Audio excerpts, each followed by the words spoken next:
91페이지 보겠습니다. 자, 91페이지에 투자의 기초 이론 해갖고, 여기서는 투자는 뭐고 투기는 뭐냐, 뭐 이런 거를 공부할 건데, 뭐 이런 내용은 뭐 거의 요즘에는 잘 안 물어보고, 굳이 한 문제를 물어본다면, 그 다음 페이지에 있는 92페이지에 있는 지렛대 효과 있죠? 요걸 자주 물어봅니다. 요거 저 정리해 두시고, 다시 거꾸로 돌아올게요. 91페이지 보시니까, 우리 투자가 뭐냐? 그럼 부동산 구입하는 게 투자 아닙니까? 근데 요거를 가능하면 사람들은 자꾸 학자들은 이걸 어떤 식으로 하면 학생들이 어렵게 느껴질까 이렇게 고민합니다. 그래서 가능하면 어렵게 설명하는데 내가 1억을 갖고 있다 치자. 얼마 갖고 있다고요? 1억을 갖고 있으면 요거를 이마트라든가 시장 가서 쓰게 되면 충분히 다 쓸 수 있는 돈이죠. 자, 그래서 확실한 소비다 이렇게 얘기합니다. 근데 요거를 내가 부동산을 구입하게 되면 1년 후에 1억 2천만 원 정도 받고 처분할 수 있다고 가정해보자. 얼마 받고요? 1억 2천만 원에 처분할 수 있다고 가정해보자. 그러면 요 2천만 원은 요거는 추가로 더 들어온다는 얘기죠? 그죠? 그럼 요거는 확실한 금액이에요? 아주 불확실한 금액이에요? 불확실하다. 왜냐하면 뭐 3억에 팔릴 수도 있는 거고 때로는요 2천만 원에 팔릴 수도 있는 거죠. 그러니까 다만 이제 2천만 원 정도 추가로 더 들어온다고 예상하는 거죠. 그죠? 그러니까 이거는 확실해요, 불확실해요? 불확실하다입니다. 결국은 확실한 소비를 희생해 가면서 행여나 2천만 원 정도 더 벌 수 있다는 기대감으로 부동산을 구입하는 거 있죠? 이걸 뭐라고요? 투자하다 해주는 겁니다. 알겠죠? 말이 어렵나요? 말이 어려우면 그냥 부동산 구입하는 걸 뭐라고요? 투자다. 이렇게 정리하시면 됩니다. 그러면 우리는 간혹 가다 보면은 이렇게 투자라는 얘기도 하고 투기라는 얘기도 왕왕하고 있는데 우리 투기라는 용어도 종종 얘기하는데 이 두 가지의 굳이 차이점을 한번 구분해 보라. 그러면 뭐 굳이 이게 가장 큰 차이점은 요게 이제 가장 큰 차이점입니다. 어떤 차이점이냐면 얘는요, 실수요자. 자, 실수요자가 뭐냐면 실제로 내가 이용할 차가 있다는 얘기입니다. 예를 들어 내가 농지를 구입해서 실제로 농사질 목적이 있다는 얘기죠. 이런 걸 뭐라고요? 실수요자다. 공장을 구입해서 실제로 제품을 생산할 차가 있는 거 있죠. 이런 걸요. 실수요자다. 아파트를 내가 구입해서 실제로 거주할 목적이 있는 거 있죠. 이런 거 뭐라고요? 실수요자 이렇게 합니다. 이런 사람이 부동산을 구입하는 거 있죠. 이걸요. 투자다 해줍니다. 근데 이제 투기라는 것은 실수요자가 아닌 자를요 가수요자다 이렇게 합니다. 가는 뭐예요? 가짜라는 얘기죠. 그러니까 실제로 이용할 의사가 없다 그런 얘기입니다. 알겠죠? 예를 들어 내가 농지를 구입하는데 농사질 목적도 없으면서 막 사놓겠다는 얘기죠. 농사질 목적도 없으면 왜 삽니까? 사는 이유는 나중에 가격 오르면 팔려고 한다는 얘기입니다. 이게 주된 목적이라는 얘기입니다. 자, 그 상가 같은 거 구입해서 직접 장사할 목적도 없으면서 사놓고 있다가 나중에 팔 목적 있는 사람 있죠? 이런 걸 뭐라고요? 투기라는 겁니다. 아파트가 한 5채가 있는데 요번에 어떤 지역에 아파트 가격이 올라간다고 하니까 뭐 사놓을 수 있는 거죠? 그죠? 그 나중에 올라가면 팔려고 하는 자들 있죠? 이런 자들을요, 투기다, 혹은 투기꾼이라는 겁니다. 물론, 아무리 투기라 하더라도 아파트 같은 경우는 가지고 있으면서 그냥 놀리느니 차라리 임대하는 게 낫겠죠? 월세 받으면서. 그죠? 그러니까 이거는 근데 주된 목적이 아니라는 얘기입니다. 아니, 아파트를 구입해서 오르면 팔려는 목적이 있죠? 이런 사람을 뭐라고요? 투기라 하는데, 문제는 가지고 있는 과정에서 누구한테 빌려주면 임대료 나와야 안 나요? 나오죠? 근데 요거는 주된 목적이 아니라는 얘기입니다. 주된 목적은 무조건 뭐라고요? 싸게 구입해서 비싸게 팔 목적 있죠? 요게 강한 사람을요, 투기다 해주는 겁니다. 정리할 수 있나요? 그래서 말이 좀 이게 구분하기는 쉽지 않지만 어쨌거나 얘는 이용의사가 있는 자를 뭐라고요? 투자하다. 얘는요, 이용의사가 없는 자를 뭐라고요? 투기라는 겁니다. 얘는요, 정당한 기대 수익 같은 거 얻을 목적이라면 얘는요, 싸게 구입해서 비싸게 판다. 그러면 차익을 일종의 불로소득 해줍니다. 뭐라고요? 불로소득이다. 이걸 얻을 목적이 강한 걸요, 투기라는 겁니다. 뭐 굳이 그림을 통해서 본다면 보통 투자는 아까처럼 원룸 구입해서 5년이면 5년 동안에 장기간에 걸쳐서 아까 그 8천만 원 같은 거 있죠? 열심히 장사해서 번 돈을 소득 이득이다 이렇게 표현합니다. 무슨 이득이라고요? 소득 이득. 그리고 아까 내 손에서 나간 돈은 5억인데 나중에 들어온 돈은 7억이죠? 2억 남겨먹어서 안 남은 게 없어요? 남겨 먹었죠? 요거 2억을 자본이득이다 해줍니다. 그러니까 소득이득뿐만 아니라 자본이득도 얻을 목적으로 골고루 얻을 목적으로 장기간에 걸쳐서 부동산을 구입하는 행위 있죠? 이런 거 뭐라고요? 투자하라 이렇게 한다면, 투기는 보통 이제 단기입니다. 왜 단기냐면, 자, 이 가격이 오르면 뭐 한 달이 됐든 뭐 바로 팔 수도 있는 거죠. 상대적으로요 단기가 될 수밖에 없는 겁니다. 알겠죠? 이렇게 이용의사가 없기 때문에. 그래서 이 사람은 단기간에 걸쳐서 소득 이득을 얻을 목적 이런 건 거의 없습니다. 물론 뭐 그 갖고 있으면서 누가 잠깐 빌려달라고 하길래 월세 받고 빌려줄 수는 있겠죠. 근데 이거는 주된 목적이 아닙니다. 주된 목적은 순전히 뭐라고요? 싸게 구입해서 비싸게 팔 목적 있죠. 이 자본 이득을 얻을 목적 이런 게 강한 사람을요 투기다 해주는 겁니다. 알겠죠? 이렇게. 자, 말이 어려우니까 그냥 어렵게 생각하지 마시고 그냥 얘는요 이용의사가 있는 자, 얘는 뭐라고요? 이용의사가 없는 자 정리하시면 되고, 그 다음에 간혹가다 이제 투자와 투기의 장단점을 그 옛날엔 자주 가끔 물어보기도 했는데 요즘에는 거의 안 물어봅니다. 그렇다고 물어보지 말라는 법은 없으니까 어쨌거나 이렇게 투자에 따라서도 장점이라는 게 있고 단점이라는 게 있습니다. 자, 투기에 따라서도 장점이 있고 단점이 있을 수가 있는데 여기서 볼게요.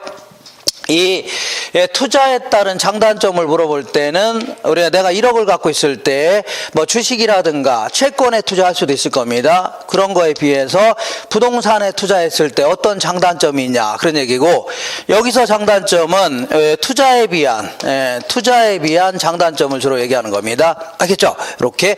자, 그러면 내가 1억을 갖고 있는데 부동산을 구입하게 되면 어떤 효과가 있나 알아보겠습니다. 자, 맨 먼저 지렛대 효과라고 해서 내가 주식을 구입한다고 은행에서 돈 빌려달라면 잘 안 빌려달라고 할 겁니다.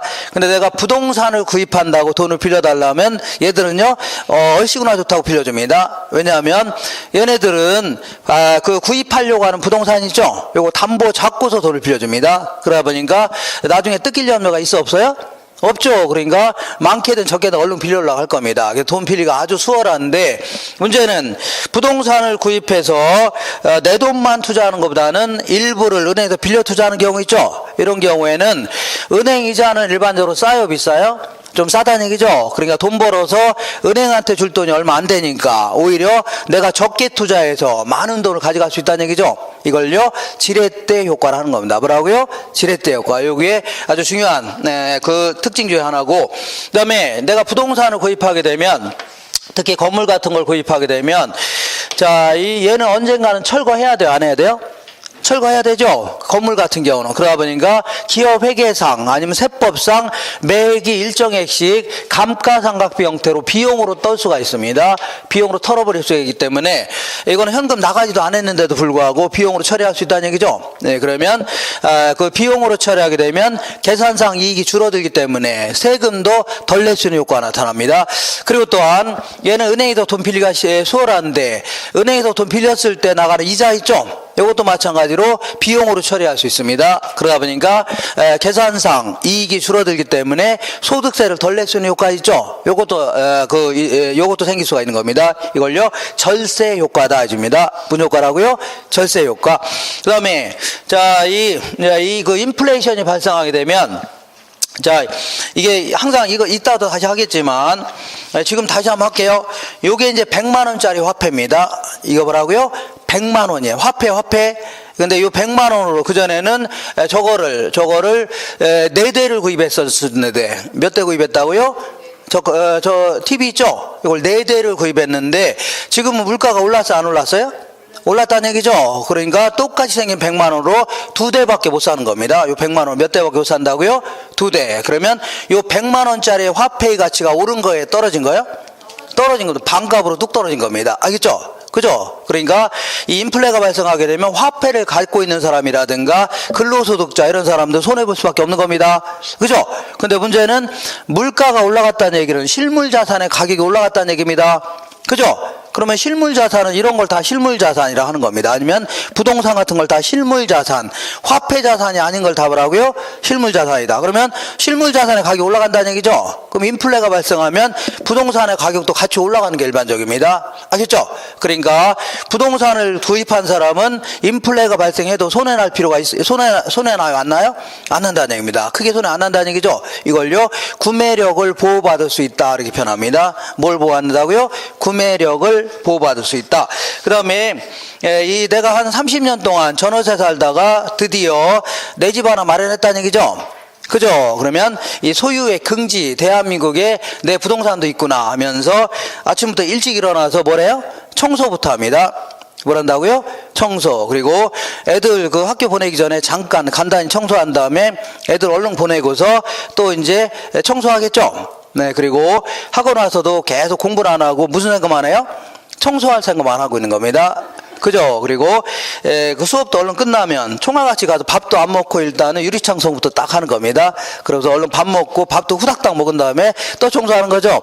그러니까 얼마나 이게 뿌듯함인가. 30년 동안 전월세 살다가 내 집 하나 마련하니까. 그죠? 그러니까 소유에 뭘 느낄 수 있다고요? 긍지를 느낄 수가 있다. 그런 얘기입니다. 그리고 우리가 이게 특히 이제 저녁반이라든가 이런 분들은 직장생활 하면서도 굳이 여기다 가서 공부하려고 하는 이유가 뭐냐? 뭐 여기도 마찬가지지만 그 이유는 부동산 업종이 다른 업종에 비해서 상대적으로 수익성이 높은 걸로 나타납니다. 알겠죠? 특히 부동산 매매업이라든가 임대업 이런 거 있죠? 이런 것들은 상대적으로 적은 돈을 상대적으로 높은 수익 있죠? 이런 얻을 수 있다는 얘기입니다. 그렇기 때문에 이런 계통에 자꾸 들어오려고 하는 거 아닙니까? 아닌가요? 예, 아니면 말을 하세요? 그죠? 맞죠? 그러니까 상대적으로 사업 이윤이 높다 이렇게 합니다. 그 다음에 얘는 이제 투자 같은 경우는 자, 이 소득이득과 자본이득을 골고루 얻을 수 있는 이런 장점이 있습니다.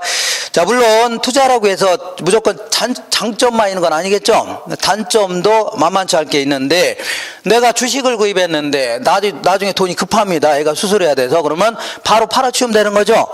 그죠? 바로 돈 될 수가 있는데 부동산은 그나마 아파트는 금방 팔릴 수도 있지만 상가라든가 토지 같은 거 있죠? 얘는 5년이 되도록 10년이 되도록 안 팔릴 수도 있는 겁니다. 알겠죠? 이런 거를 황금성이 결여된다 이렇게 표현합니다. 뭐라고요? 황금성. 현금으로 바꿀 수 있는 능력 있죠? 이게 매우 떨어질 수밖에 없는 겁니다.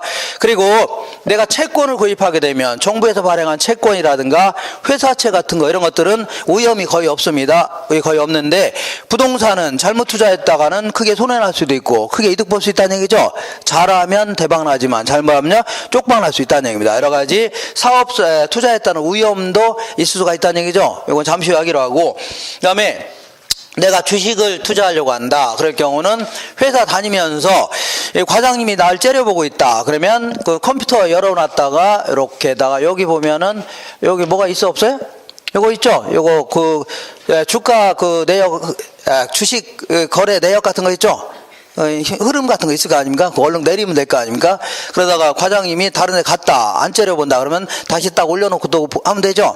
왔다 갔다 출퇴근하면서 얼마든지 할 수 있다. 그러니까 직접 회사 다니면서도 직접 할 수 있는데 내가 부동산 구입해서 장사하려고 한다. 이럴 경우는 회사를 때려치고 직접 거기다 투입해야 되는 겁니다. 사람도 관리도 해야 되고 하다 보니까 소유자의 뭐가 필요하다고요? 노력도 필요하고 그리고 이 부동산 구입하게 되면 중개 수수료도 나가야 되고 취득세라든가 등록세도 나갈 수도 있는 겁니다.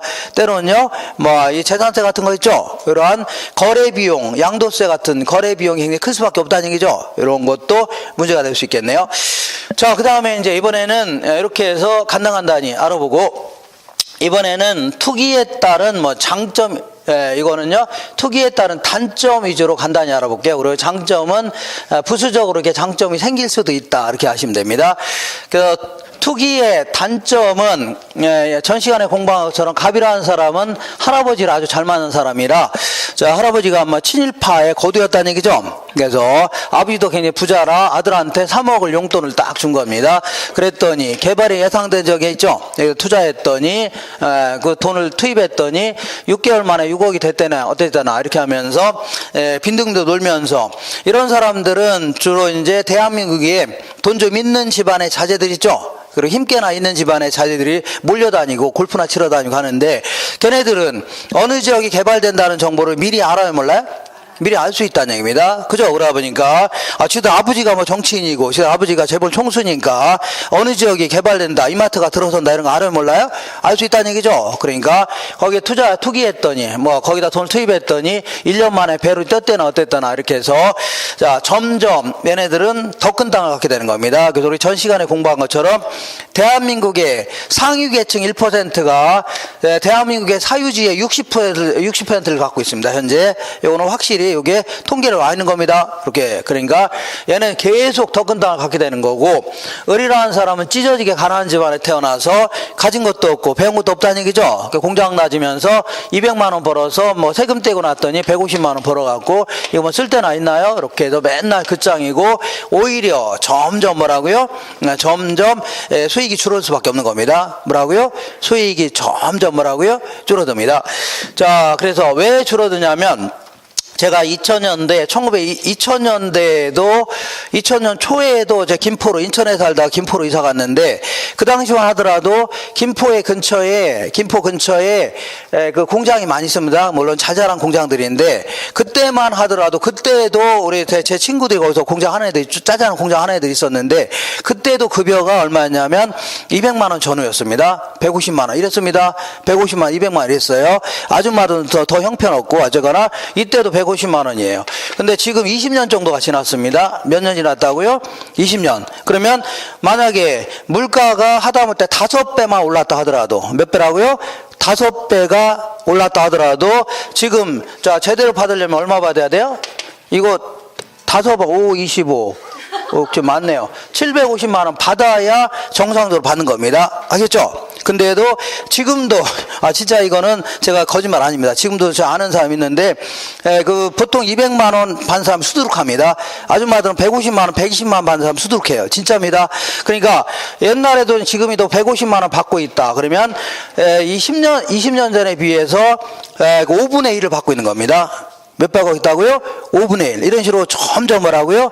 열악해지는 겁니다. 그러니까 가진 사람들은 계속 더 큰 땅을 갖게 되고, 소득은 점점 커지고, 이런 사람들은요 계속 이런 다 투기적 목적으로 구입하는 거 아닙니까? 이런 사람이 농사 지으려고 하는 건 아니겠죠? 그죠? 이런 식의 투기적 수요 때문에 계속 커질 수밖에 없다는 얘기입니다. 자, 그러다 보니까 투기의 단점 보겠습니다. 아무래도 소득이 상당히 뭐라고요? 불공평하게 배분될 수밖에 없는 겁니다. 불로소득은 무지막지하게 커지고, 근로소득은요 계속 줄어든다는 얘기죠. 이렇게. 그리고 그 기업 입장에서는 이렇게 그 공장을 짓겠다, 상가를 짓겠다 하면 땅이 필요한데, 저런 투기적 목적의 수요 때문에 땅 가격이 계속 올라가는 바람에 기업 농지 확보하기가 아주 곤란하다는 얘기죠. 그리고 설사 이렇게 비싸게 땅을 구입해서 공장을 지었다 치자, 그럼 지들도 손에 안 날려니까 결국은 생산 원가에 다 반영할 수밖에 없는 거죠. 그러다 보니까 인플레가 발생될 여지가 매우 농후해집니다. 정부 입장에서는 도로를 내겠다, 공을 내겠다 하면은 보상금을 주고 땅을 구입해야 되는데, 보상가 자체가 자꾸 올라가니까 공공용지 확보하기도 매우 곤란하죠. 그리고 저런 식으로 땅 이용도 안 하면서 갖고 있는 땅이 수두룩하다는 얘기죠. 그러니까 이것도 이용도 안 하면서 도시 곳곳에 드문드문 있다 보니까 상당히 비효율적인 토지용 이런 게 생길 수밖에 없는 겁니다. 이용도 안 하면서 그냥 갖고 있다는 얘기죠. 그리고 근로이용, 그럼 이런 사람들은 뼈 빠지게 일해봐야 맨날 그 짱이라는 얘기죠. 그러다 보니까 근로의욕이 상당히 어떻다고요? 상실될 수밖에 없는 겁니다. 그리고 계층 간의 위화감이 있죠. 이런 게 생길 수밖에 없어요. 왜냐하면 이런 사람 보고 뭐라 하냐면, 저를 아버지 잘 만난 배부른 돼지 새끼들이다, 이렇게 얘기할 수 있는 거 아닙니까? 그리고 얘들한테 원래 자본주의라는 게 이런 거다. 니네들은 우리 발밑에서 박박 기어야 그나마 생계를 유지할 수 있고, 그래 먹고 살 수 있다. 그러면서 우리한테 박박 기지 않으면 너는 죽을 수밖에 없다, 이렇게 식으로 해서 비아냥거릴 수밖에 없는 거죠. 이런 형태가 될 수밖에 없는 겁니다. 자, 그 다음에 물론 투기라고 해서 무조건 단점만 있는 건 아닙니다. 이렇게 볼게요. 이게 뭐냐면 이런 얘기입니다. 어떤 아파트 단지가 있는데, 아파트 수요와 공급이 만나는 점에서 균형 가격과 수량이 딱 결정되어 있었는데, P0, Q0. 이 지역이 아파트 가격이 올라갈 걸로 예상된다. 그럼 지금 사는 게 나아요? 올라간 다음에 사는 게 나아요? 좀 당장 살려고 하죠? 근데 이게 수요가 이제 자기가 실수요자 목적으로 구입하려는 사람도 있겠죠. 근데 이용도 안 하면서 나중에 가격 오를 걸 예상돼서 사놓은 사람이 있어 없어요? 있죠. 이런 가수요자 이런 것까지 겹치면서 수요가 급증할 수 있죠. 그죠? 그러면 가격이 올라가면 떨어져요? 올라가면 가격이 좋아지니까 건설업자가 여기다 아파트 더 짓고 싶어 안 짓고 싶어요? 막 짓고 싶죠. 그러니까 다른 거 지으려다가 다른 사업 하려다가 아파트 막 더 지어댈 수도 있겠네요. 그러다 보니까 어떻게 하다 보니까 1가구 1주택 문제 있죠. 주택이 많아지는 바람에 1가구 1주택 문제도 해결할 수 있고 어떻게 하다 보니까 이 그 건설업체가 자꾸 이쪽으로 주택시장 있죠. 이쪽으로 다 들어와서 자꾸 아파트 지어대려고 하니까 민간 자금, 민간 개발을 더욱더 촉진할 수 있는 이러한 장점도 있을 수는 있는 겁니다. 알겠죠? 근데 그런 것보다는 오히려 폐단이 더 클 수밖에 없다. 이렇게 정리하시고 한 장 넘겨보겠습니다. 자, 넘겨보시고 이런 것들은 그냥 뭐 상식적으로 쭉 접근하시면 되고 그 다음에 이제 굳이 한 문제를 물어본다면 이제 지렛대 효과를 물어보는데 자, 지렛대 효과는 자, 예전에 12월 달도 했었는데 11월 이따만 돌이 있는데 이걸 판자대기 껴서 들어 올리려고 합니다. 들어 올리려고 하면 이게 돌입니다. 돌. 이게 들어 올리려고 하면 이렇게 들어 올리려고 했더니 돌은 안 올라가고 뭐가 부러져요? 예? 저번 했는데 돌은 이렇게 안 올라가고 뭐가 부러져요? 허리가 부러진다 그잖아요. 허리가 부러져. 예전에 했는데 자, 뭐가 부러져요? 허리가 부러집니다. 그러니까 함부로 막 들어올리면 돼요? 안 돼요? 안 됩니다. 그죠? 그러니까 이때는 이제 여기다가 이제 뭐 이렇게 살짝 뭐 이렇게 괜 다음에 나무떼기 같은 거 있죠? 괜 다음에 힘을 가하게 되면 아주 괴력을 발휘할 수 있습니다. 무슨 힘이라고요? 괴력을 발휘한다. 무지막지한 힘을 발휘하는 겁니다. 이걸요 지렛대 효과다 이렇게 변합니다. 그래서 이런 것은 우리 실생활에 활용하는 게 굉장히 많은데 손톱깎이라든가 가위라든가 우리 그 맥주병 딸 때도 숟가락으로 따는 거 있죠? 이것도 바짝 대고 이렇게 해서 탁 따면 그게 막 따집니다. 그죠? 이런 거라든가 아니면은요 그 트럭을 막 사람들이 막 들어 올린다는 얘기죠. 이 찾기라고 합니다. 이것도 물론 이제 볼링이라는 그러한 매끄럽게 하는 그러한 매체라고 할까요? 그것도 있지만 특히 지렛대 효과 있죠. 가장 큰 효과를 나타내는 겁니다. 알겠죠? 이렇게. 그러면 우리 투자도 이런 식으로 내 돈만 투자하는 것보다는 은행에서 일부 빌려 투자하게 되면 은행 이자는 좀 싸거든요. 그러다 보니까 내가 적게 투자해서 무지막지한 이익을 얻어갈 수 있다는 얘기입니다. 이걸요 지렛대 효과다 이렇게 표현합니다. 무슨 효과라고요? 지렛대 효과 혹은 영어로는요 레버리지 효과 이렇게 합니다. 무슨 효과라고요? 레버리지 효과다 이렇게 합니다. 이렇게 보겠습니다. 하나, 둘, 셋, 넷, 다섯, 여섯, 일곱, 여덟 이렇게 정확성을 기하기 위해서 이렇게 볼게요. 삐딱삐딱 이렇게. 자, 여기 있고 하나 이제 또 하나, 둘, 셋, 넷, 다섯, 여섯, 일곱, 여덟 이렇게 보겠습니다. 이렇게.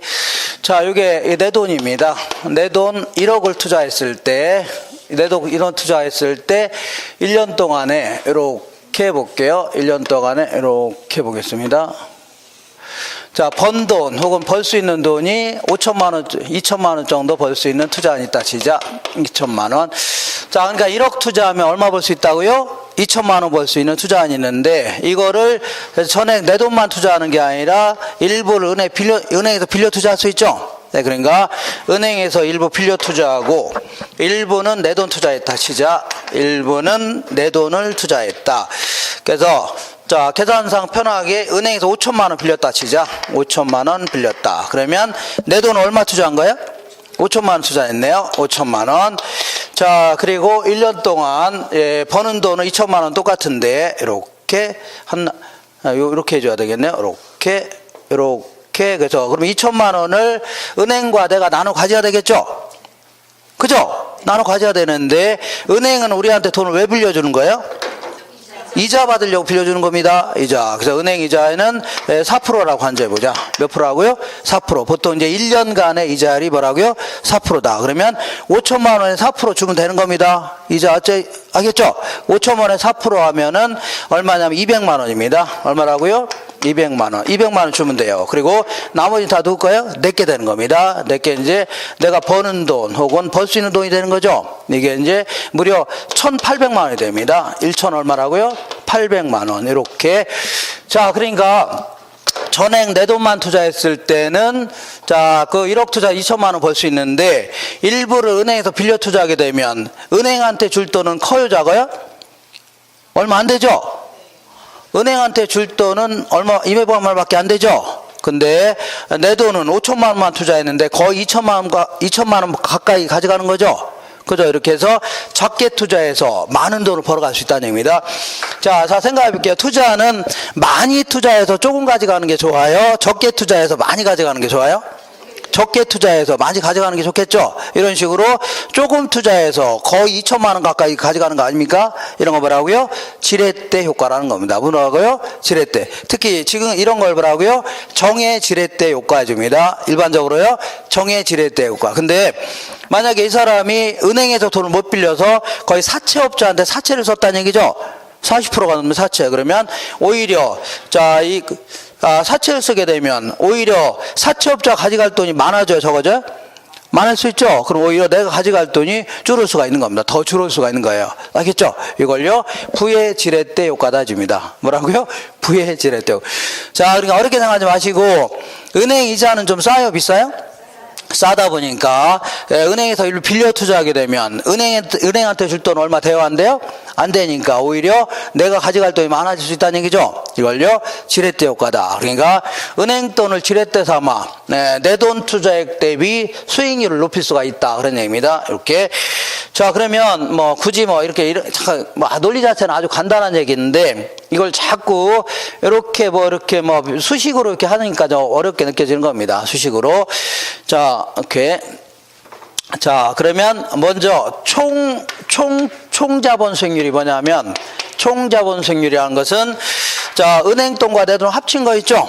이걸 총투자액 이렇게 합니다. 뭐라고요? 총투자액 대비 자, 은행이 가져갈 돈, 내가 가져갈 돈 있죠? 요게 차지하는 비율을요 총자본 수익률 해줍니다. 그러면 두 개 합치면 얼마라고요? 1억이죠? 1억 아니에요? 맞죠? 1억에서 자, 은행이 가져갈 수익, 내가 가져갈 수익 합치니까 2천만 원이 되겠네요. 2천만 원. 그러면 요 계산하면 0.2가 나옵니다. 0.2는 20% 이렇게 얘기합니다. 그 다음에 이번에는 이것도 마찬가지로 자, 총자본 수익률 계산해 볼게요. 총자본 수익률은 내 돈 투자액과 은행 돈 합치니까 그냥 1억이죠. 1억. 그리고 내가 가져갈 수익, 은행이 가져갈 수익 합치니까 그냥 2천만 원이네요. 왜냐하면 은행이 가져갈 돈이 하나도 없으니까. 그러니까 이것도 그대로 얼마라고요? 20%이다. 그러니까 총자본 수익률은 언제나 동일한 겁니다. 뭐라고요? 언제나 동일해요. 그럴 수밖에 없는 겁니다. 그래서 자, 근데 지분 수익률이라는 게 뭐냐면 내 돈 투자액 대비 내가 가져갈 돈이 차지한 비율. 지분 수익률은 뭐라고요? 내 돈 투자액 대비 내가 가져갈 돈이 차지한 비율. 그럼 내 돈 얼마 투자했어요? 1억 투자했네요. 그 내가 가져갈 돈 2천만 원이죠? 그러니까 얘는 똑같네요. 이렇게 20%. 근데 요걸 볼게요. 자, 요거는 내 돈 얼마 투자했어요? 5천만 원 투자했죠? 맞죠? 5천만 원 투자했는데 2천만 원을 벌긴 했는데 이게 전부 내 게 아니죠? 은행 이자를 줘야 될 거 아닙니까? 은행에서 5천만 원에 대해서 이자 4% 줘야 되죠? 그죠? 계산하면 이거 무려 36%가 나옵니다. 0.36. 알겠죠?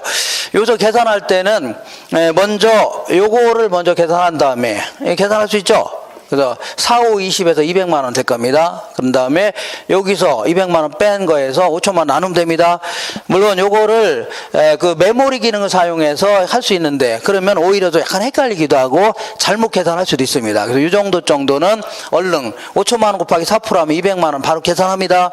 그래서 여기서 2천만 원 자꾸 메모리 기능을 자꾸 사용하려다 보니까 그것 때문에 오히려 나중에 오류를 범할 수도 있습니다. 그죠? 그러니까 이런 경우는 그냥 간단히 잠깐 써놓은 다음에 이건 바로 얼마 나와요? 200만 원 나오죠? 그러면 2천에서 200만 원 빼니까 1800이죠?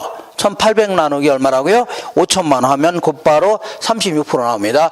이런 식으로 자, 은행에서 빌려 투자하게 되면 내 돈 투자액 대비 수익률이 점점 커질 수 있다는 얘기죠? 그죠? 이걸요, 지렛대 효과다 해줍니다. 뭐라고요? 지렛대. 특히 이걸요, 정의 지렛대 효과 해줍니다. 그죠? 근데 만약에 이 사람이 은행에서 돈 못 빌려서 사채를 썼다는 얘기죠. 5천만 원 사채. 그죠? 40%가 넘는 사채를 썼다. 그러면 오히려 사채업자 가져갈 돈 많아질 수 있죠. 이렇게. 그러면 오히려 내가 가져갈 돈이 오히려 줄어들 수도 있습니다. 이걸 뭐라고요? 부의 지렛대 효과. 지금은 이렇게 느낌만 하시면 돼요. 뭐 하시면 된다고요? 아무것도 아닙니다. 아무것도 아니에요. 느낌만 하시면 돼요. 자꾸 이렇게 숫자를 동원해서 해결하려고 하니까 어려워지는 겁니다. 요 그림만 이해할 줄 아시면 돼요. 알겠죠? 그림. 근데 지금까지 제가 지렛대 효과를 얘기하면서 자, 이 그 위험이라는 얘기는 한 번도 해본 적 있어 없어요? 없다는 얘기입니다. 근데 은행 돈을 많이 쓰게 되면 나중에 이 변동금리로 빌렸다든가 아니면요 경기 변동이 심해서 나중에 돈을 못 갚을 가능성도 그만큼 커져요, 작아져요? 커질 수가 있는 겁니다. 알겠나요? 그래서 그런 건 전혀 무시하고 요거는요 수익률만 가지고 따진 겁니다. 뭐만 가지고요? 수익률. 정리할 수 있죠? 이렇게. 그러니까 타인 자본의 비율이 커지면 그만큼 위험도 커져요, 작아져요?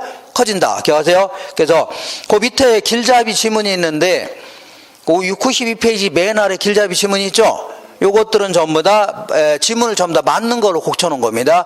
기출로 나왔던 지문 중에 전부 다 하고요 맞는 걸로 바꿔놨는데 자 3번이 좀 실수를 했습니다. 정의 레버리지 효과를 예상하고 투자했을 때 부채 비율이 커질수록 경기 변동이라든가 금리 변동에 따른 투자 위험이 감소한다가 아니라 뭐라고요? 증가한다 이렇게 해줘야 돼요. 증가한다. 그리고 다른 거는 뭐 틀린 건 별로 없을 겁니다.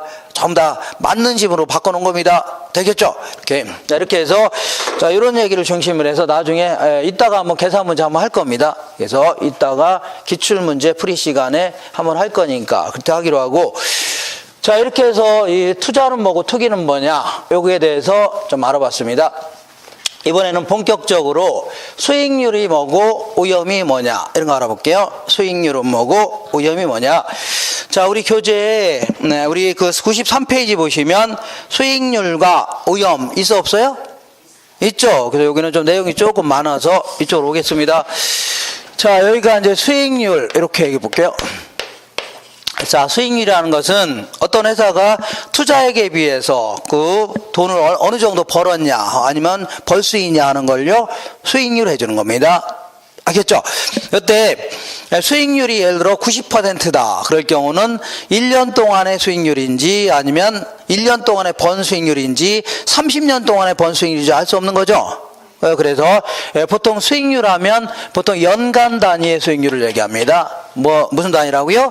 연간 단위. 그래서 1년 기초의 투자액에 비해서 1년 동안 어느 정도 벌었냐 어느 정도 벌 수 있냐 하는 걸요 수익률 해주는 겁니다. 이렇게 예컨대 이런 얘기입니다. 내가 은행에다 1억을 예치했는데 1년 동안에 500만 원의 이자를 주겠답니다. 그러면 1억 투자해서 얼마 버는 거예요? 500만 원 버는 거죠. 그래서 1억 분의 500만 원 5% 이걸요 수익률 5%를 벌었다 해줍니다. 몇 프로 벌었다고요? 5%. 자, 요 1억을 뭐라 하냐면 1억을 이렇게 투하 자본 해줍니다. 무슨 자본이라고요? 투하 자본. 그리고 500만 원 요거를 순수익 이렇게 할게요. 순수익. 자, 이때 순수익 할 때 이 순이라는 표현 자체는 항상 비용을 뺀 겁니다. 뭘 뺀 거라고요? 비용을 뺀 걸 항상 순이라는 표현 씁니다. 되셨죠? 이렇게. 자, 그래서 요게 이제 5% 해서 이제 5% 정도의 수익률을 얻을 수가 있다. 얻었다. 이렇게 얘기합니다. 되셨죠? 근데 자, 이 1년이 지나서 500만 원은 이자는 찾아 썼다고 치자. 이자는 찾아 쓸 수도 있는 거죠.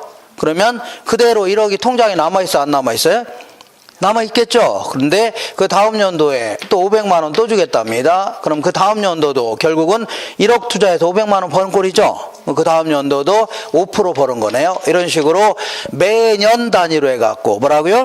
매년 단위로 기초의 투자액에 비해서 1년 동안에 어느 정도 벌었냐 어느 정도 벌 수 있냐 하는 걸요 수익률 해주는 겁니다. 정리할 수 있죠? 이렇게 매년 단위로. 자, 그 매년 단위 이걸 뭐라고요? 수익률 해줄게요. 이걸 뭐라고요? 수익률. 자, 근데 요 수익률을 아까는 총 투자액 대비해서 수익률이냐 내 돈 투자액 대비 수익률이냐 이런 쪽에서 알아봤는데 지금은 약간 방향을 틀어서 어떤 부동산에 투자하려고 했더니 앞으로 기대되는 수익률 이것도 있을 수가 있지만 1년 후에 실제로 벌은 수익률이 좀 이런 수익률도 있을 수가 있겠네요. 이런 측면에서 따져볼게요. 편의상 내 돈만 투자했다 가정해보자. 뭐라고요? 내 돈만 투자했다 가정해보자. 그러면 여기가 이제 노량진이 있는데 노량진이 1년 내내 나오는 건데 지금은 이제 몇 번 안 나왔죠. 그러니까 1년 내내 나올 겁니다. 자, 노량진에 가면 학원들이 많은데 친구들이 고시원 사업에 갖고 돈을 많이 벌었다 하길래 나도 여기 가서 뭐라 하려고요? 고시원 사업 해보고 싶습니다. 가서 이제 중개업소에 몇 군데 들렸더니 이렇게 해볼게요. B라는 고시원도 팔려고 내놨고 C도 팔려고 내놨고 D도 팔려고 내놨습니다. 네, 이런 것들은 팔려고 내놓은 이유는 크게는 두 가지일 겁니다. 크게는 왜냐하면 장사가 아주 잘 돼서 권리금 많이 받고 팔려고 내놓을 수도 있지만 장사가 너무 안 돼서 좀 싸게라도 헐값에 팔려고 한다는 얘기죠. 이런 크게는 이제 두 가지 경우가 있을 수가 있는데 근데 장사가 잘 되는 것들은 가격을 올리려고 낮추려고요? 올리려고 하죠. 그럼 내 입장에서는 투하된 자본이 커지니까 얘는 동일하다면 얘가 커지죠. 수익률이 떨어질 수밖에 없는 겁니다. 반대로 장사가 안 되는 것들은 싸게라도 팔려고 하죠. 그죠? 그러다 보니까 내 입장에서는 투하 자본이 적어지니까 수익률은요 올라갈 수밖에 없는 겁니다. 얘가 동일하다 가정한다면. 그러다 보니까 자, 이 지역에서는 어떤 부동산이든 장사 잘 되는 것들은 가격 올리려고 하고 장사 안 되는 것들은요 싸게도 팔려고 한다는 얘기죠. 그러다 보니까 결국은 10% 정도밖에는 못 얻는다는 얘기입니다. 몇 프로라고요? 10% 정도밖에는 못 얻는다. 그런 얘기죠. 그러니까 이 지역에서 형성되어 있는 평균적인 수익률이 몇 프로라고요? 10%인데 10%보다 높은 부동산들은 자꾸 가격 올리는 바람에 내 입장에서 수익률이 떨어질 수밖에 없죠. 맞아 안 맞아? 맞고 10%에 못 미치는 것들은 싸게라도 팔려고 하죠. 그럼 내 입장에서 싸게 구입하니까 수익률이 올라갈 수밖에 없다는 얘기죠. 결국은 몇 프로밖에 못 얻는다고요? 10% 정도밖에 못 얻는다 그런 얘기입니다. 근데 간혹 가다 보면 좀 부동산이라 하더라도 싸게 나오는 것들이 간혹 가다 있어 없어요? 있다는 얘기입니다. 특히 아파트 같은 경우에도 시세보다 좀 싸게 나오는 게 왕왕 있는데 그 이유는 여러 가지가 있을 겁니다. 예컨대 이제 할아버지 할머니가 주인인데 그 시세를 인터넷 같은 거 잘 모르니까 핸드폰 같은 거 잘 쓸 줄 모르니까 이 중개업소에 한 5년 전에 붙여놨던 앞에 붙여놓는 거 있죠, 종이. 요거 보고서 이제 싸게 나온다든가 이렇게 아니면은 애가 이제 급하게 이제 수술하는 바람에 돈이 급하니까 얼른 좀 싸게 나온다든가 외국에 이민 가려고 싸게 나온다든가 특히 상가 같은 거 있죠.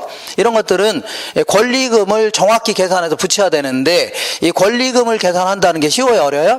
상당히 어렵다는 얘기입니다. 그래서 못 모르고 싸게 내놓는다든가 이럴 수밖에 없죠. 이런 경우 허다하다는 얘기입니다. 그래서 이게 바로 저평가돼서 나온 부동산입니다. 그래서 나중에 이런 부동산을 잘 관리하는 게 중개사들의 관건이 될 수 있는데 어쨌거나 얘는 좀 싸게 나온 겁니다. 어떻게 하다 보니까 그래서 이걸 잽싸게 1억에 구입한다면 매년 2천만 원 정도 벌 수 있답니다. 그러면 이때는 매년 몇 프로 벌 수 있다고요? 20% 정도 벌 수 있네요. 이렇게. 그러면 다른 데 투자하면 10%밖에 못 버는데 여기는 뭐라고요? 20%나 벌 수 있는 거 아닙니까? 그죠? 그러면 당연히 여기다 투자하려고 하지. 여기다 투자하지 않으려고 하겠죠? 아, 어렵다. 그러면 금매로 싸게 나온 거 투자하려고 하지. 정상적인 것보다는 싸게 나온 거 투자하려고 하죠? 요거 생각하시면 되는 겁니다. 그래도 이해 안 가세요? 다시 해요? 자, 그러면 이름을 붙여볼게요. 자, 다시 하라고 해도 안 합니다. 어쨌거나, 자, 지금부터 자기가 투자하려고 하는 부동산으로부터 계산된 수익률, 이걸 뭐라고 하냐면, 기대 수익률, 이렇게 얘기합니다. 뭐라 한다고요? 기대 수익률 혹은 예상 수익률. 그 다음에, 다른 데 투자했더라면 요 정도는 벌 수 있다는 얘기죠? 이걸 뭐라고요?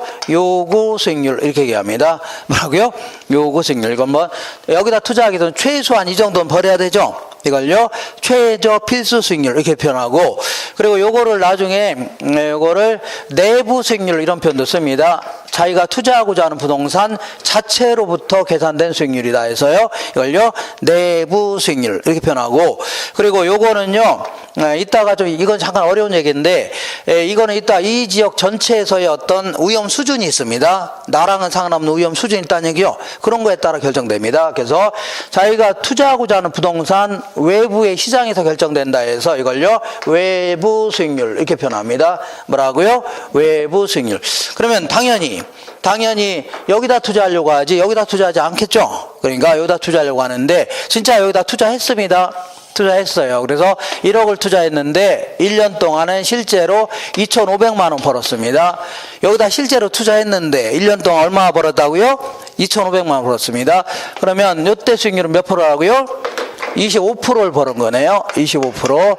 요걸요 실제 수익률 혹은 실현 수익률 이렇게 얘기합니다.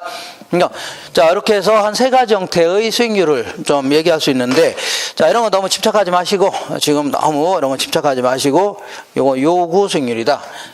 요거 하나 정도 요구 수익률 이렇게. 자 그러면 이때 투자 얘는 실현 수익률은 투자 결정과는 관계가 있어 없어요? 관계가 없다는 얘기입니다. 자 A에 투자할까 B에 투자할까에 결정하는 과정이 있죠. 결정하는 과정에서는 얘가 필요해요? 불필요해요? 불필요한데 얘는 A에 투자했더니 실제로 벌은 수익률이죠. 그죠? 그러니까 근데 우리 투자할 때는 A에 투자할까 B에 투자할까 결정하는 과정에서는 얘는 아무런 불필요한 자료입니다. 알겠죠? 그럼 뭐와 뭐를 가지고 투자한다고요? 얘랑 얘를 가지고 투자 결정하는 겁니다. 얘와 뭐라고요? 예, 기대 수익률과 뭘요? 요구 수익률 가지고 투자 결정하는 겁니다. 자, 그러니까 얘는 나중에 투자가 잘 됐구나 하는 그때 판단하는 기준이지 투자를 할지 말지 결정하는 기준은 아닙니다. 됐죠? 자, 그러면 결국은 기대 수익률하고 뭘 비교해서요? 요구 수익률을 비교해서 얘가 클 때 이러한 제한은 채택하려고 할 겁니다. 채택한다. 근데 만약에 기대 수익률이 요구 수익률보다 작다. 그러면 이런 거는 구입하려고 안 하려고? 안 하려고 하겠죠? 이런 기각시키려고 할 겁니다. 이렇게 아주 간단한 얘기입니다.